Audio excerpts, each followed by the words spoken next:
हे everyone, welcome back. Today मैं Iran Israel war के latest twists को ब्रेक डाउन कर रहा हूं। जून 2025 तक के मिसाइल स्ट्राइक्स से लेकर ग्लोबल डिप्लोमेसी तक सब कुछ कवर कर रहा हूं। Let's jump right in. First up, escalation. 13 जून को इजराइल ने ऑपरेशन राइजिंग लायन शुरू किया। मैं बात कर रहा हूं प्रेसिजन एयर स्ट्राइक्स और मोसाद ड्रोन हिट्स की ईरान के न्यूक्लियर और मिसाइल साइट्स पर। तेहरान, एस्फहान, सभी मेजर स्पॉट्स। ईरान ने टाइम वेस्ट नहीं किया। उन्होंने 150 से ज्यादा बैलिस्टिक मिसाइलों और 100 से ज्यादा ड्रोन से पलटवार किया, इजराइल भर के शहरों को टारगेट करते हुए। अब उनमें से ज्यादातर को इंटरसेप्ट कर लिया गया, लेकिन कुछ स्लिप हो गए, सिविलियन एरियाज में हिट हुए और 22 लोगों को घायल कर दिया।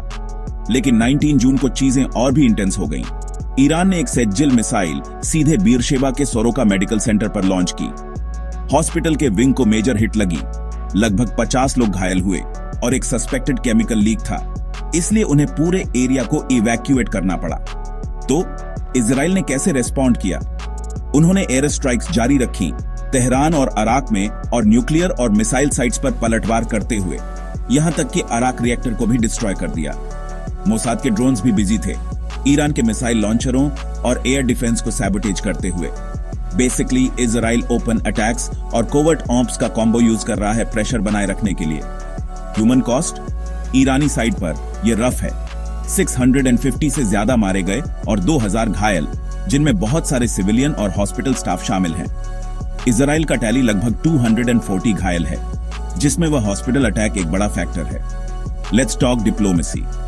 20 जून को ईरान के फॉरेन मिनिस्टर ने पॉइंट ब्लैंक कहा, यूएस के साथ कोई नेगोशिएशन नहीं जब तक इजरायली अग्रेशन बंद नहीं होता। यूरोप और यूएस हालांकि अभी भी डिप्लोमेटिक डोर्स खुले छोड़ रहे हैं। ट्रंप वापस हेडलाइंस में ईरान को टेबल पर वापस आने के लिए 2 हफ्ते का अल्टीमेटम दिया।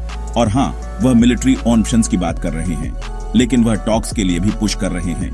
यूरोप भी प्रेशर डाल रहा है, उम्मीद कर रहा है कि ईरान न्यूक्लियर नेगोशिएशन फिर से शुरू करेगा।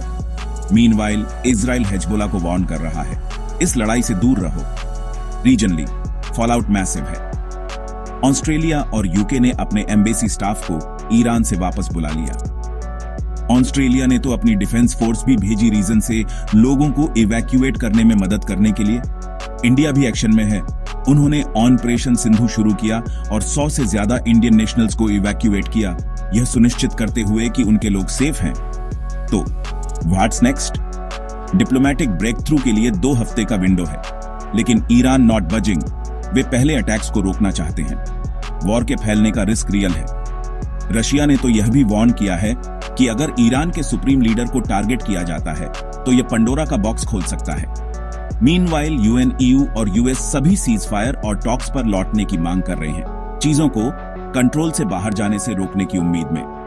That's the big picture for now. अगर आपको यह अपडेट हेल्पफुल लगा तो लाइक और सब्सक्राइब करें। मैं आपको प्लेन इंग्लिश में रियल टाइम जियोपॉलिटिकल न्यूज लाता रहूंगा। और मुझे कमेंट्स में बताएं, क्या अभी भी डिप्लोमेसी का चांस है या एस्केलेशन इनेविटेबल है? Till next time, stay safe and stay informed.